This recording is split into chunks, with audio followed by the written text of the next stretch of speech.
Has war ended between Montecito and Buckingham Palace, or are we just in another little mini battle? I don't think we're in another mini battle, but I certainly don't think war's ended. I mean, as long as Harry's got breath in his body, war is likely to continue. I think this was just an attempt to bring the temperature down a little bit, to stop those, stupid stories that appear when Harry does something, when another member of the royal family is also doing something, and people start speculating that it was an attempt to take their thunder. I think it was trying to open up lines of communication so that sort of thing doesn't happen so often. Because we know between the three of us, and let's not be rude to people that we work with or that we speak to, but communications officers and press officers, direct communications may have an overinflated opinion of how powerful they are, but this was communications officers talking to each other. It wasn't private secretaries or CEOs. This was more of a discussion about, we believe, dates, forming some open communication. Sarah, the idea of talking about the dates and the diary, does this open up the chance that when Harry comes over in September, that they may look for some kind of meeting with the king or find out where the king is? Or does it open up this chance that maybe they find a date in a diary for them to actually meet? I think the key words you're using there are opening up, because this is the first time we're seeing that. These are peace talks. And as we know, in any kind of conflict, peace talks can start with the best of intentions, but there are frequent hurdles along the way. This is the very early stages of this. Yes, as you talk about Harry coming back in September, on his previous visits, there hasn't been any kind of meeting with his father. The last time he was able to see his father was just after the King's cancer diagnosis, when Harry jetted in briefly from California for that 30-minute, 40-minute meeting at Clarence House. I mean, I think it would be a very positive step if we can see that between father and son. But you're right to point out that this meeting was at the level of the communications secretaries rather than the private secretaries that are far closer. Although Meredith Maines, Harry's communications chief in the United States, is also head of household, so she is the kind of right-hand woman for the Sussexes there. The fact that it's happened at all is a step in the right direction, isn't it? Harry had said in his interview that he gave to the BBC in May, "I'm not speaking to my father. I don't know how much longer my father has left to live." Those communication channels were very much closed at that point. This is a move in the right direction. We've also got, of course, the Invictus Games coming to the UK, to Birmingham in 2027.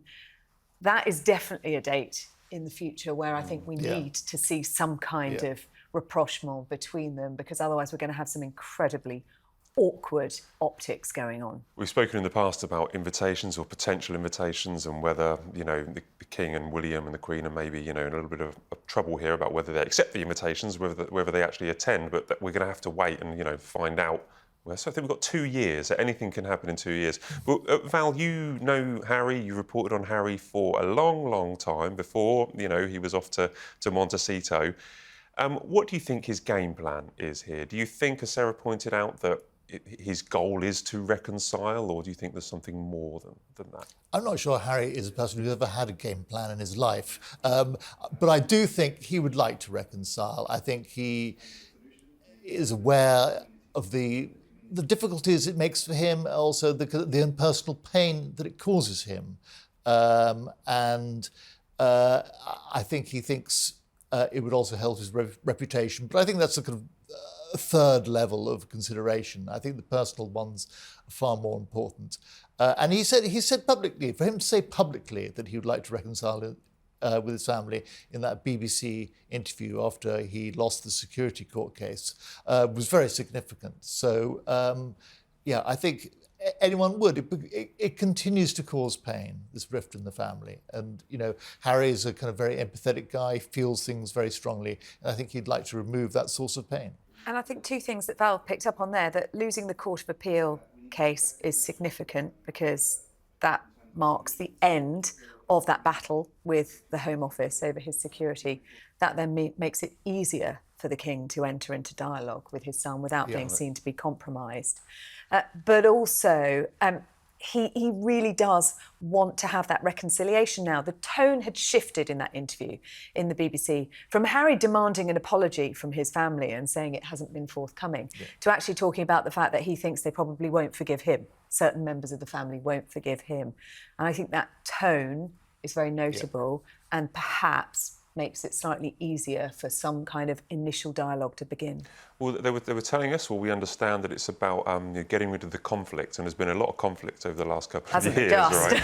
So it's about deconflicting, I think was the phrase. But you mentioned about the BBC interview. I mean, that was disastrous for Harry because, you know, it's not a secret. We were going to run in the paper the next day saying that the King was open to, you know, opening the door to Prince Harry, depending on how he reacted. And then he came out with that disastrous BBC interview. Do you think that the King is right to accept this now, after everything that's gone on, after all the insults, after this BBC interview that, you know, he really did burn down the olive tree there, I think, for a while? Do you think the King's right to allow or know that his teams are speaking to Harry's team? That BBC interview is another example of Harry not having a game plan, yes. Isn't it? Because it wasn't meant to go like that, was it? They weren't expecting to get any more than, you know, 5 minutes or so, and he walked into a 30-minute stream of consciousness. I mean, I've always said Harry has no filter, which is always the great thing about him and the terrible thing about him at the same time. Yes, it was always refreshing,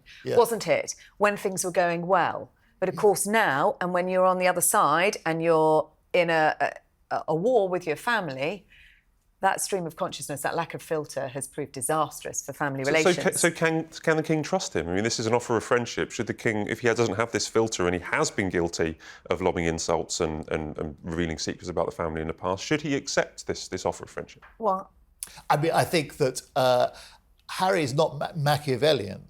He hasn't got a plan. You know, he doesn't want to betray. He doesn't want to betray his father. Yes, he betrayed all those secrets because he wanted to let things out in the Netflix documentary and in his book Spare. But I think Charles is primarily in this situation. Charles is a father rather than a monarch, and I think that's very important. And he would like. I think it causes Charles immense pain. There's this huge rift in his family, and he said as much. He doesn't want them to make his last years misery. So I think Charles will both want to explore this potential reconciliation, if that's what it is, and I think he's perfectly right to do so.